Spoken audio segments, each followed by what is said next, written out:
Supreme court ने chairman PTI की Toshakhana trial फौरी रोकने की इस्तदा मुस्तरद कर दी है। साबिक वज़ीर आज़म के वकील ख्वाजा हारिस ने ट्रायल कोर्ट में कार्रवाई रोकने की इस्तदा की तो जस्टिस याहिया अफरीदी ने कहा, हम इस वक्त ट्रायल कोर्ट की कार्रवाई में मुदाखलत नहीं कर सकते। जस्टिस याहिया अफरीदी का यह भी कहना था कि जब इस्लामाबाद हाई कोर्ट ने कोई ऑर्डर ही नहीं दिया तो हम ये मामला कैसे सुने।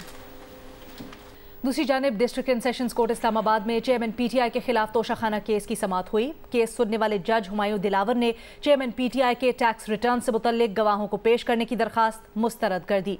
जज हुमायूं ने कहा कि साबिक वजीर आजम के वकील बैरिस्टर गौहर अली ने मान लिया कि 4 गवाह टैक्स रिटर्न से वाबस्ता हैं। चेयरमैन पीटीआई के वकील गवाहान का केस से ताल्लुक बनाने में नाकाम रहे हैं। जज हुमायूं दिलावर ने समाअत कल तक मुलतवी करते हुए चेयरमैन पीटीआई और इलेक्शन कमीशन के वकीला से हतमी दलाइल तलब कर लिए हैं। एक और अहम अपडेट यह है कि सुप्रीम कोर्ट ने सिविलियंस के फौजी अदालतों में ट्रायल का केस सुनने के लिए फुल कोर्ट बनाने की इस्तदा मुस्तरद कर दी है। चीफ जस्टिस ने कहा कि अदालती छुट्टियों की वजह से फुल कोर्ट सितंबर तक मुमकिन नहीं है। अटॉर्नी जनरल के दलाइल पर जस्टिस याहिया अफरीदी ने कहा कि आर्टिकल 175 कहता है अदालत कानून के मुताबिक होनी चाहिए, कानून से मावरा अदालत का दिफा कैसे करेंगे, जिस पर अटॉर्नी जनरल ने जवाब दिया कि फौजी अदालतों पर आर्टिकल 175 का इतलाक नहीं होता। जस्टिस मुनीब अख्तर ने कहा कि सिविलियंस के बुनियादी इंसानी हुकूक हैं, उनका फौजी अदालत में ट्रायल कैसे होगा। चीफ जस्टिस ने कहा, यह सुप्रीम कोर्ट का फैसला है कि कानून से हटकर कायम होने वाली कोर्ट अदालत तसव्वुर नहीं होगी। अटॉर्नी जनरल ने अदालत को बताया कि 9 मई के वाकयात के किसी मुल्जिम का जुर्म उम्र कैद या सजाए मौत की नौयत का नहीं। गिरफ्तार 102 अफराद की इज्जत नफ्स और वकार का ख्याल रखा जा रहा है।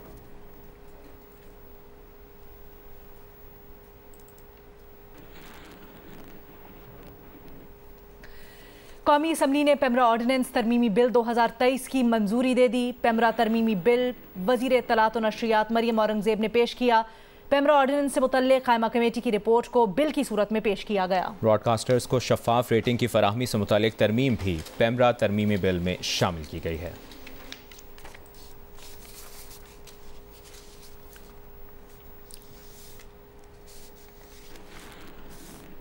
और अभी आपको बताएं कि विफाकी हुकूमत की आखिरी अयाम में तूफ़ानी रफ्तार से कानून साजी करने में मसरूफ़ है। सिर्फ 2 रोज़ में कौमी असम्बली से 53 क़वानीन मंजूर कराए गए। और आपको ये भी बताएं कि अक्सर बिल से अरकान तक को लाइल्म रखा गया। हुकूमत ने कौमी असम्बली से जुमेरात 27 जुलाई को 24 और जुमा 28 जुलाई को 29 बिल्स मंजूर कराए। ऐवान बाला यानी सेनेट भी 24 जुलाई से अब तक 13 बिल्स मंजूर कर चुका है। अरकान पार्लियामेंट ने कहा कि उन्हें बिल्स की कॉपियां भी नहीं दी जाती। नई कानून साजी के बिल्स मुतल्लिका कमेटीज को भी नहीं भेजे जा रहे। नई कानून साजी पर ऐवान में बहस भी नहीं करवाई जा रही। जल्दबाजी में की गई कानून साजी के मनफी असरात होंगे। मुस्लिम लीग नून के कायद नवाज शरीफ ने तलाल चौधरी की 5 साला नाअहली की मुद्दत खत्म होने पर अपने बयान में कहा है कि वो तलाल चौधरी को तौहीन अदालत में नाहक 5 साल नाअहली की सजा साबित कदमी से काटने पर मुबारकबाद देते हैं। नवाज शरीफ के बकौल उन्होंने और उनके साथियों ने सजाओं और नाअहलियों समेत हर जुल्म को सब्र और इस्तिकामत से बर्दाश्त किया। नाइंसाफ़ी पर मबनी इन फैसलों की सज़ा पाकिस्तान ने भुगती। 2017 के फलते फूलते पाकिस्तान को नाइंसाफ़ी ने 2022 तक की इस नहज तक पहुँचाया।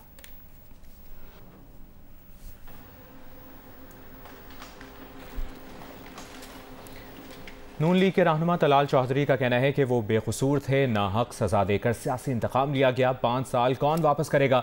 नाअहली की मुद्दत खत्म होने के बाद वो प्रेस कॉन्फ्रेंस कर रहे थे। मुझे 2 अगस्त 2018 को जो सजा दी गई थी उसके 5 साल पूरे हुए हैं। अल्लाह गवाह है, मैं आज फिर कहता हूँ, खुदा की कसम मैंने तौहीन अदालत नहीं की थी, ना मेरी नीयत तौहीन अदालत की थी। मैं नौजवान हूँ, मेरा कर्ज है उन पे, मेरे आप 5 साल नहीं लुटा सकते, लेकिन इस फैसले को तस्दीक तो कर जाएं।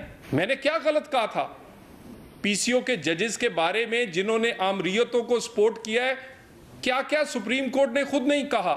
एक उस वक्त जो एक लार्जर प्लान था, मुस्लिम लीग नून के लोगों को चुन चुन के नाअहलियां, सजाएं, रेफरेंस, मुकदमे, गिरफ्तारियां 2017 से ये शुरू हुई। इसका आगाज पनामा से हुआ।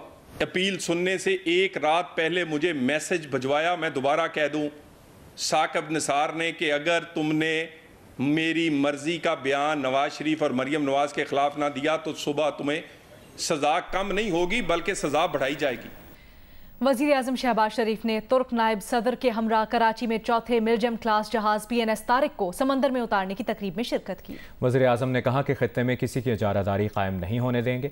हुकूमत पाकिस्तान दिफाई शोबे को तमाम मुमकिन वसाइल मुहैया करेगी। रिपोर्ट कर रहे हैं Tariq Moin Siddiqui. Ladies and gentlemen, the ship is now sliding down the slipway and is heading into the sea. Karachi shipyard में चौथे मिलजम क्लास जंगी जहाज की समंदर में उतारने की तकरीब में वज़ीर-ए-आज़म मियां शहबाज शरीफ ने गवर्नर, वज़ीर आला सिंध और वफाकी काबीना के अरकान के हमरा शिरकत की। Naval chief admiral Amjad Niazi ने मंसूबे पर ब्रीफिंग दी। तुर्किया के नायब सदर जियोदत यलमाज तकरीब में खुसूसी मेहमान की हैसियत से शरीक थे। जियोदत यलमाज ने खिताब में कहा कि दिफा के साथ मुख्तलिफ शोबों में बाहमी ताउन से पाकिस्तान और तुर्की के ताल्लुकात मजीद मजबूत हो रहे हैं। उनका कहना था कि हम हर तरह की दहशतगर्दी की मजम्मत करते हैं। पाकिस्तान और तुर्किया को सरहदी दहशतगर्दी का सामना है। उन्होंने कहा कि दीगर शोबों में भी मुश्तरका मंसूबे जारी रहेंगे। The defense industry is one of the main pillars of this vision. Our cooperation in this area is becoming more relevant in today's increasingly fragile global security environment, as the scope of our defense cooperation, in addition to building corvettes, spans from upgrading submarines to training aircrafts and sales of helicopters. वज़ीर-ए-आज़म मोहम्मद शहबाज शरीफ ने कहा कि दिफाई और दीगर शोबों में और मुश्किल वक्त में ताउन पर तुर्किया के अवाम और सदर तैयब अर्दोगान के शुक्रगुजार हैं। वज़ीर-ए-आज़म ने कहा कि मुल्की दिफाई शोबे में हुकूमत हर तरह के वसाइल फराहम करेगी। The bilateral relations between Pakistan and Turkey are unique. They are deep-rooted and historic. Because of this achievement and because of certain actors in the region trying to establish their hegemony and create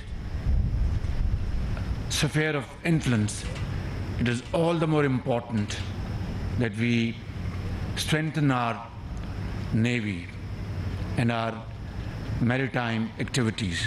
For that, the government of Pakistan is fully geared to provide all resources at your disposal. वज़ीर-ए-आज़म का कहना था कि चीन के साथ CPEC का दूसरा हिस्सा शुरू करना भी अहम पेशरफ्त है। वज़ीर-ए-आज़म ने मंसूबे की कामयाबी से तकमील पर कराची शिपयार्ड के मुलाजमीन के लिए 20 करोड़ रुपए फंड देने का भी ऐलान किया। तारिक मोइन सिद्दीकी, जियो न्यूज़, कराची।